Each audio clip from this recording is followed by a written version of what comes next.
سورہ نحل آیت نمبر 90۔ نحمدہ ونصلی علی رسولہ الکریم، اما بعد، فاعوذ باللہ من الشیطان الرجیم، بسم اللہ الرحمن الرحیم۔ ان اللہ یأمر بالعدل والإحسان وإیتاء ذی القربى وینہی عن الفحشاء والمنکر والبغی یعظکم لعلکم تذکرون۔ صدق اللہ العظیم۔ اللہ رب العالمین نے یہ آیت پاک بہت ہی جامع معنی اتاری ہے۔ تین چیزیں مثبت بتائی گئیں کہ یہ کرو۔ تمام اعمال جو کرنے سے تعلق رکھتے ہیں وہ ان تین چیزوں میں آ جاتا ہے، اور ان تین چیزیں بتائی ہیں کہ ان سے رک جاؤ۔ جتنا منکرات اور ناجائز چیزیں ہیں، منع چیزیں ہیں، وہ اس میں آ جائیں گے۔ ان اللہ یامرکم بالعدل، بے شک اللہ حکم کرتا ہے انصاف کا۔ ایک تو یہ ہے کہ آدمی انصاف اختیار کرے، جس سے بھی معاملہ ہو۔ اللہ فرماتے ہیں وَلَا يَجْرِمَنَّكُمْ شَنَآنُ قَوْمٍ عَلَىٰ أَلَّا تَعْدِلُوا اعْدِلُوا هُوَ أَقْرَبُ لِلتَّقْوَىٰ، کہ تمہاری مخالفت، تمہاری دشمنی تمہیں اس پر نہ ابھارے کہ میں انصاف نہ کروں۔ بڑے بڑے لوگ بہہ جاتے، انصاف کا دامن ان کے ہاتھوں سے چھوٹ جاتا ہے۔ کبھی بیوی کے ساتھ انصاف نہیں، کبھی بچوں کے ساتھ انصاف نہیں، کسی کو ترجیح دے رہے ہیں، کسی کو گرا رہے ہیں۔ مصلحتاً حکمتاً، تربیت کے حوالے سے ایک الگ مسئلہ ہے۔ انصاف چاہیے۔ انصاف نام ہے اعتدال کا، کہ حد سے بڑھے نہیں، گرے نہیں، افراط تفریط نہ ہو۔ انصاف کرے گا تو انصاف سے کام رہے گا۔ بالکل اللہ فرماتے ہیں کہ انصاف کرو، عادل کرو۔ وَإِذَا قُلْتُمْ فَعْدِلُوا وَلَوْ كَانَ ذَا قُرْبَىٰ، کہ جب تم اپنے رشتہ داروں سے بات کرو اس وقت بھی انصاف کی بات کرو۔ یہ نہیں کہ یہ رشتہ دار ہے، یہ غیر ہے، ایسا معاملہ نہ ہو۔ انصاف سے معاملہ، عادل۔ عادل تھا صحابہ میں۔ ایک واقعہ ذہن میں آ رہا ہے۔ ایک آدمی روتا روتا آیا بادشاہ محمود کے پاس، کہنے لگا کہ تمہارے عہدیداران میں سے ایک آدمی ہے جو میری عزت لوٹتا ہے۔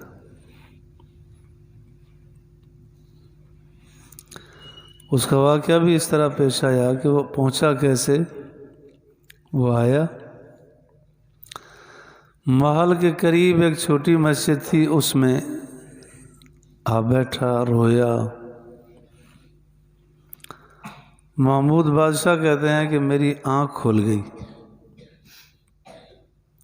میں ادھر پھرا، گھوما محل میں، لیکن سکون نہ آیا۔ پھر آخر میں باہر آیا، باہر دائیں بائیں دیکھا، کچھ نہیں تھا۔ پھر اس مسجد کی طرف گیا تو وہ سجدے میں پڑا رو رہا تھا اور کہہ رہا تھا کہ یا اللہ، محمود تو سویا ہے، تو سویا نہیں نا۔ تو انہوں نے کہا بندہ خدا، تو میرا اللہ کے سامنے شکوہ کرتا ہے، میں کہاں سویا ہوں، میری تو نیند اڑ گئی، بات بتا۔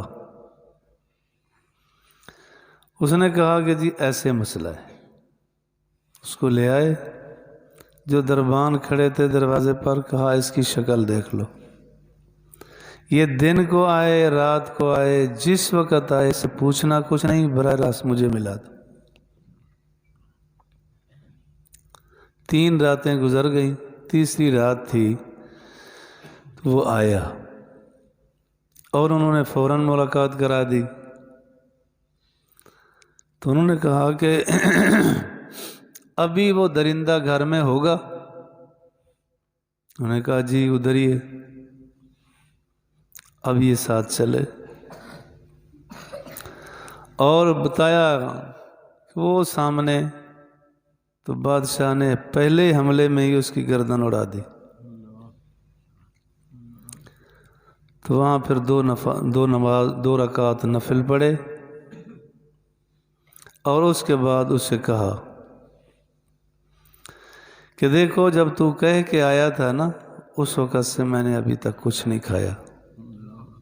میں نے قسم کھائی تھی کہ پہلے میں اس درندے کا کام کروں گا، پھر اس کے بعد کچھ کھاؤں گا۔ ایک تو یہ ہے کہ گھر میں کوئی چیز ہو کھانے کی تو دلاؤ۔ 2 رکعت نفل میں نے اس لیے پڑھے ہیں کہ مجھے خدشہ تھا کہ یہ میرے اقربا میں سے کوئی ہوگا، اتنا بڑی جرات جو کرتا ہے، لیکن میں نے شکرانے کے نفل پڑھے کہ میرے خاندان کا آدمی نہیں تھا، میرے خاندان کا آدمی نہیں تھا۔ اس کو کہتے ہیں انصاف۔ کسی غریب کو انصاف ملے۔ اب انصاف تو کیا ملے، بچے کچے خون کے قطرات بھی نکال لیے جاتے۔ یہ دھرتی آباد ہوگی انصاف سے۔ مدینہ منورہ میں زلزلہ آیا، ایک پہاڑ ہلا، جناب عمر رضی اللہ تعالیٰ عنہ کو بتایا گیا۔ اس پہاڑ پر کوڑا مار کے یوں جملے فرمائے، کیا عمر انصاف نہیں کر رہا؟ اس کے بعد پھر زلزلہ نہیں آیا۔ انصاف چاہیے۔ واقعہ مشہور آپ کے سامنے ہی ہے۔ ایک منافق تھا نام کا مسلمان، ایک یہودی تھا، آپس میں اختلاف ہوا، حق پر یہودی تھا۔ اب وہ زور لگا رہا ہے کہ جی کعب بن اشرف کے پاس فیصلے کے لیے جانا چاہیے۔ منافق مسلمان کہلانے والا یہودی کہتا ہے حضور کے پاس چلو۔ آخر کر آ کے حضور علیہ الصلوۃ والسلام کے پاس آیا، حضور نے سنی اور اس کے حق میں فیصلہ کر دیے، لیکن اس کے دل کی آگ ابھی نہیں بجھی تھی۔ اسے کہنے لگا کہ حضور نے تو کر ہی دیا ہے، عمر کے پاس چلتے۔ خیال تھا کہ جلالی آدمی ہے، لیکن یہ پتہ نہیں تھا کہ دائرے میں جلالی ہے۔ حضرت عمر کے پاس گئے، کہنے لگا جی ہمارا ایک مسئلہ ہے، آپ ذرا ہمارا فیصلہ کر دیں۔ یہودی نے عرض کیا، حضرت جی آپ سنیں جو فیصلہ کریں، لیکن حضور علیہ الصلوۃ والسلام نے میرے حق میں فیصلہ کیا۔ گھر تشریف لے گئے، تلوار لے آئے، اس منافق کا سر اڑا دیا۔ فرمایا یہ انصاف ہوگا کہ جو حضور کا فیصلہ نہ مانے اس کے ساتھ یہ سلوک، ایسا کیا جائے۔ تو عدل سے زمین بھر گئی تھی۔ انصاف انصاف، اپنے پرائے کی کوئی پرواہ نہیں، انصاف چاہیے۔ اگر ایسا ہو جائے تو گھر جنت کا گہوارہ بن جائے، لیکن انصاف سے کام نہیں لیا جاتا۔ انصاف چاہیے۔ محمد ابن مسلمہ رضی اللہ تعالیٰ عنہ کو آپ علیہ الصلوۃ والسلام نے بھیجا کہ خیبر والوں سے ٹیکس وصول کرو۔ وہاں تشریف لے گئے، جیسے بیٹھے ان کو پتہ چلا ٹیکس وصول کرنے کے لیے آئے ہیں، تو انہوں نے ہدایہ کا ڈھیر لگا دیا، سونے چاندی کے ڈھیر لگا دیے۔ پوچھا یہ کیا ہے؟ انہوں نے کہا یہ آپ کے لیے ہدیہ ہے، لیکن آپ یہ کریں کہ جو ہمارے ذمہ میں ٹیکس لگا ہوا ہے نا، اس سے کچھ کمی کر دیں۔ تو فرمانے لگے دل تو یہی کرتا ہے کہ تم نے غیر اللہ کی پوجا کی ہے، عزیر علیہ السلام کو اللہ کا بیٹا بتایا، عیسیٰ علیہ السلام کو اللہ کا بیٹا بتایا، لیکن تمہاری گردنیں اڑا دی جائیں، لیکن میں تم پہ ظلم نہیں کروں گا، ظلم نہیں کرتا۔ انصاف یہی ہے کہ ایک رائی بھی کم نہیں کی جائے گی جو حضور نے فرما دی۔ یہ ڈھیر اٹھا لو، بے انصافی سے بات نہ کی جائے گی۔ انصاف ہے، اس کے اثرات ہوتے ہیں۔ تو ایک صفت یہ ہے کہ ہر ایک کے ساتھ انصاف کرے، عدل کرے۔ آج کل عدل نہیں رہا۔ دوسری صفت ہے والاحسان، احسان کرے۔ اللہ کے ساتھ احسان کا معاملہ تو یہ ہے، آپ علیہ السلام سے جب پوچھا گیا مل احسان، احسان کیا ہوتا ہے، تو آپ علیہ السلام نے فرمایا ان تعبد اللہ کأنک تراہ فإن لم تکن تراہ فإنہ یراک، کہ تو اللہ کی عبادت ایسے کر جیسے تو اللہ کو دیکھ رہا۔ یہ کچھ لوگوں کو مقام حاصل ہے۔ فَإِن لَمْ تَكُنْ تَرَاهُ فَإِنَّهُ يَرَاكَ، کہ اگر یہ کیفیت حالت نہیں تو کم از کم اتنا تو ہونا کہ اللہ مجھے دیکھ رہے، اللہ مجھے دیکھ رہا۔ یہ کیفیت بھی اگر ہو تو کون گناہ کرے گا کہ اللہ مجھے دیکھ رہا، اللہ مجھے دیکھ رہا۔ حضرت تھانوی رحمۃ اللہ علیہ فرماتے ہیں میں چھوٹا تھا، ماموں کی انگلی پکڑ کے مسجد میں کبھی چلا جاتا تھا، تو میرے ماموں نے مجھے وظیفہ بتایا کہ جب یہاں سے چلیں مسجد سے جب واپس آئیں تو تم نے یہی وظیفہ پڑھنا ہے، اللہ مجھے دیکھ رہا ہے، اللہ مجھے دیکھ رہا ہے، اللہ مجھے دیکھ رہا ہے۔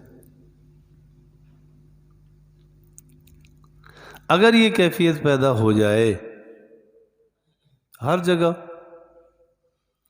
وہ مشہور نہیں کہ ایک پیر صاحب نے امتحان لیا اپنے مریدین کا کہ یہ مرغی ہے، چھری ہے، ایسی جگہ ذبح کر لاؤ جہاں کوئی نہ دیکھ رہا ہو۔ کوس کونے میں ادھر بھاگا، ذبح کر کے لے آئے، ایک زندہ لے آیا۔ تو عرض کیا حضرت جی آپ نے فرمایا تھا جہاں کوئی نہ دیکھ رہا ہو، میں جدھر گیا کوئی ایک دیکھ رہا تھا۔ تو فرمایا تو کامیاب ہو گیا، باقی فیل ہو گیا، کہ اللہ ہر حال میں ہر جگہ دیکھ رہا ہے۔ اللہ علیم ہے، جان رہا ہے، اللہ بصیر ہے، دیکھ رہا ہے، اللہ خبیر ہے، ہر وقت باخبر ہے۔ ایک احسان یہ ہے، ایک احسان بندے کے ساتھ حسن سلوک، اچھائی۔ اس وقت موٹی موٹی چیزیں ساری ہر آدمی سمجھتا ہے، اس طرح کے معاملات کے تم سارے مفتی بیٹھے ہو۔ کسی سے پوچھ لو کہ لعنت بھیجنا کیسا ہے، وہ کہے گا برا ہے۔ گالی دینا کیسا ہے، کہے گا برا ہے۔ بد نگاہی کرنا، غیر عورت کو دیکھنا کیسا ہے، کہتے بڑا گناہ ہے۔ اچھا کسی کی چیز چرا لینا کہ گناہ ہے جی۔ اچھا جی کسی پر بدگمانی کرنا، کہے گا گناہ ہے۔ کس کو پتہ نہیں؟ نیکی کرے، برائی نہ کرے، اچھائی کرے، بھلائی کرے جتنا کر سکتے، ہونا ایسا چاہیے۔ تو ایک یہ ہے کہ احسان، اور تیسرا یہ ہے وَإِيتَاءِ ذِي الْقُرْبَى، کہ ذی قرابت کے لیے عطا کا معاملہ رکھے۔ بیوی کا خرچہ ذمہ ہے، دے۔ اللہ تعالیٰ نے یوں ہی بتایا کہ امیر ہے تو امیرانہ، غریب ہے تو غریبانہ، اپنے خرچے اخراجات سارے چلتے ہیں، وہ اگر مانگے تو اس کو آنکھیں دکھائی جاتی۔ اولاد کا خرچہ ذمہ میں ہے، صغار وہ دے۔ اولاد کبار کا تو خرچہ ذمہ میں نہیں، جو اس نے لوگ چلتے ہیں چلتے، ذمہ اولاد صغار کا خرچہ ہے، چھوٹی اولاد، وہ دے، اس کی ذمہ داری۔ نیکیاں جتنا کرے گا بالغ ہونے سے پہلے، وہ بچہ جتنا نیکیاں کرے گا اس کا ثواب والدین کو دیا جائے گا۔ تو ذمہ داری اس کی ہے، خرچہ تو دے۔ والدین اگر بوڑھے ہیں، کمزور ہیں، ضرورت مند ہیں، اور اس کے بعد گنجائش بھی ہے، تو اس کی ذمہ ہے کہ ان کو خرچہ دے۔ گنجائش نہیں، پھر ذمہ نہیں، پھر اس کی ذمہ نہیں۔ اور ہونا ایسا چاہیے کہ کرے جتنا خدمت کر سکتا۔ حدیث پاک میں آتا ہے کہ ایک آدمی بوڑھے باپ کو لے کے جا رہا تھا،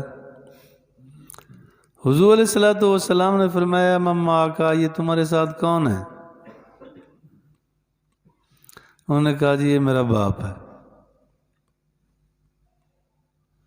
حضور علیہ السلام نے پھر ادب سکھلایا، لا تمشین امامہ ولا تقعد قبلہ ولا تدعو باسمہ ولا تستقبلہ۔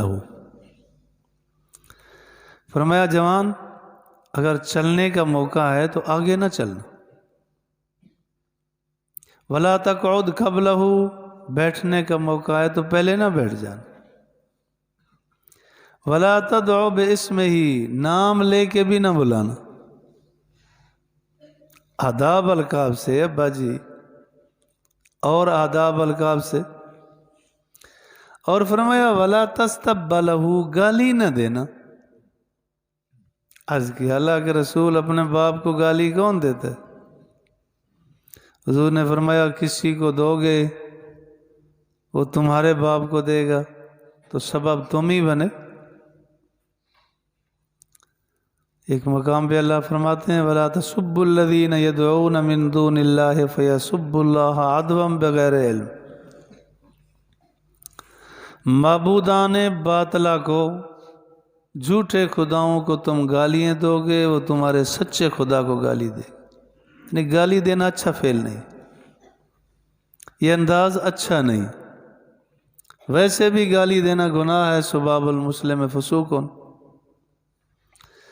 اسی طرح حدیث پاک میں آتا ہے کہ ایک آدمی گزرا، کمزور سا، تو صحابہ کہنے لگے لعلہ یکد علی سبیل اللہ، ہوتا ایسا ہوتا کہ یہ اللہ کی راہ میں جہاد میں یوں کمزور ہو چکا ہوتا۔ تو آپ نے فرمایا لعلہ یکد علی ابوین شیخین کبیرین فہو فی سبیل اللہ، ہو سکتا ہے کہ یہ اپنے بوڑھے والدین کی خدمت کرتے کرتے کرتے اتنا بوڑھا کمزور ہو گیا ہو، تو یہ بھی جہاد فی سبیل اللہ۔ درجات تو ضرور ہیں لیکن یہ بھی اجر عظیم ہے۔ لیکن آج کل کا نوجوان کہتا ہے کہ جی وہ ابا جی تو ہیں بوڑھے ہی، سارا مجھ پر مصیبت پڑ گئی۔ اس وقت یہ تھا، حضرت تھانوی نے ایک واقعہ لکھا، فرماتے ہیں کہ ہندو تھا، دکان پر بیٹھا تھا، اور بیٹا اس کا چھوٹا سا آیا، اتفاق سے سامنے کوا بیٹھا، انہوں نے کہا ابا جی یہ کیا ہے؟ تو کہنے لگا یہ کعبہ ہے۔ جلدی سے کاپی نکالی، بچہ پوچھتا گیا، باپ بتاتا گیا۔ 100 مرتبہ اس نے پوچھا کہ ابا یہ کیا ہے؟ انہوں نے کہا یہ کعبہ ہے۔ بیٹا یہ کعبہ ہے، بڑے پیار سے۔ اتفاق ایسا بھی ہوا کہ یہ بوڑھا ہو گیا، بیٹا جوان ہو گیا، وہ دکان پر بیٹھا، بابا بھی لڑکتا لڑکتا آ گیا۔ اتفاق سے اسی طرح کعبہ آ بیٹھا۔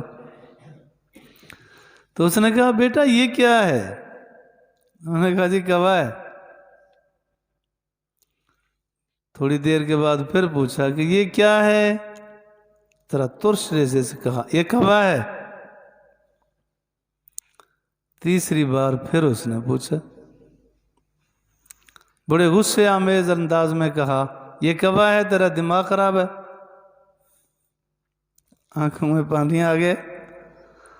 تو کہا کہ فلاں رنگ کی کاپی پڑی ہے، وہ لے آؤ۔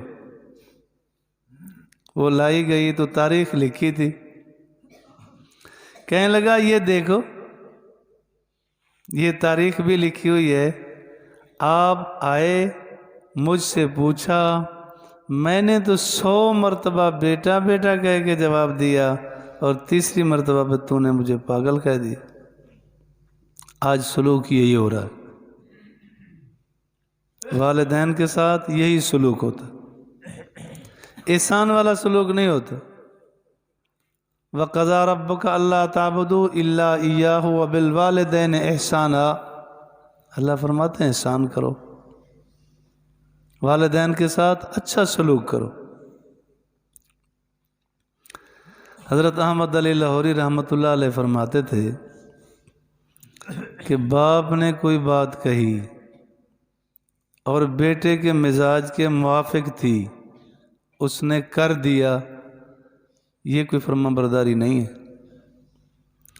فرما برداری یہ ہے کہ مزاج کے خلاف ہو، لیکن ہو شریعت کے دائرے میں۔ اب باپ کہے بیٹا مانے، اس کا نام ہے فرما برداری۔ اگر باپ نے کہا اور بیٹے نے منہ بنایا، ماتھے پہ بل چڑھائے، تو فرمایا یہ نافرمان ہے۔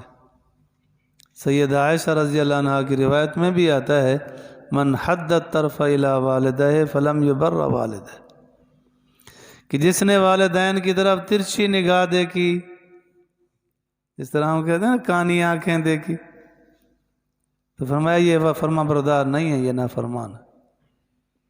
احسان چاہیے والدین کے ساتھ، رشتہ داروں کے ساتھ، سب کے ساتھ بھلائی اور اچھائی چاہیے، اس میں برائی کی آمیزش نہ ہو۔ وَإِيتَاءِ ذِي الْقُرْبَىٰ، اور رشتہ داروں کو بھی جو گنجائش ہو دے، لیکن یہ بات یاد رکھنے کی ہے کہ اگر 10 سال 20 سال 50 سال بعد بھی احسان جتلایا، نیکی ختم ہو جائے۔ 60 سال بھی اگر کہا کہ میں نے تمہارے ساتھ یہ احسان کیا تھا، وہ نیکی ختم۔ اس وجہ سے میں اکثر عرض کیا کرتا ہوں کہ نیکی کرنا اتنا مشکل نہیں جتنا نیکی کر کے بچا لینا مشکل ہے۔ یہ 3 چیزیں ہیں کرنے کی، ہمیں کرنی چاہیے۔